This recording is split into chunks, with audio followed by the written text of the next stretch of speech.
Praise the Lord. கர்த்தாவே, என் வார்த்தைகளுக்கு செவிகொடும், என் தியானத்தை கவனியும். சங்கீதம் 5ஆம் அதிகாரம் 1ஆம் வசனம். இந்த வசனம் தாவீது ராஜா ஜெபிக்கிற ஒரு ஜெபம். கர்த்தாவே, என் வார்த்தைகளுக்கு செவி கொடுனா, நம்ம என்ன ஜெபிக்கிறோமோ அந்த வார்த்தைகளுக்கெல்லாம் செவி கொடுங்க அப்படின்னு சொல்கிறாரு. என் தியானத்தை கவனியும் சொல்கிறாரு. தியானன்றது கூட ஒரு வகையான ஜெபம் தான். இப்போ ஜெபிப்போமா? அப்பா, ஸ்தோத்திரம் ஸ்தோத்திரம் ஸ்தோத்திரம் ஸ்தோத்திரம் ஸ்தோத்திரம் ஆண்டவரே, ஸ்தோத்திரம் அப்பா, ஸ்தோத்திரம் ஸ்தோத்திரம் ஸ்தோத்திரம் ஆண்டவரே.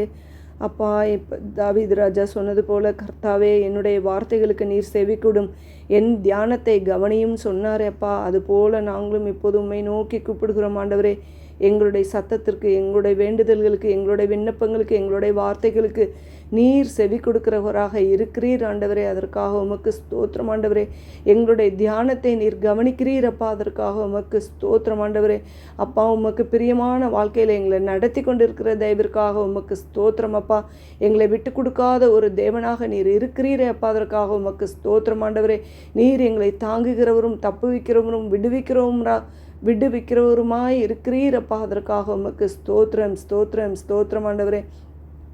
அப்பா, இந்த வசனத்தை வாசித்து தியானிக்க வைத்த கிருபைக்காக உமக்கு நன்றி ஆண்டவரே. நன்றி அப்பா. எங்கள் ஜெபத்தை கேட்டதற்காக உமக்கு நன்றி. இயேசு கிறிஸ்துவின் மூலம் ஜெபிக்கிறோம் ஜீவனில் நல்ல பிதாவே. ஆமென்.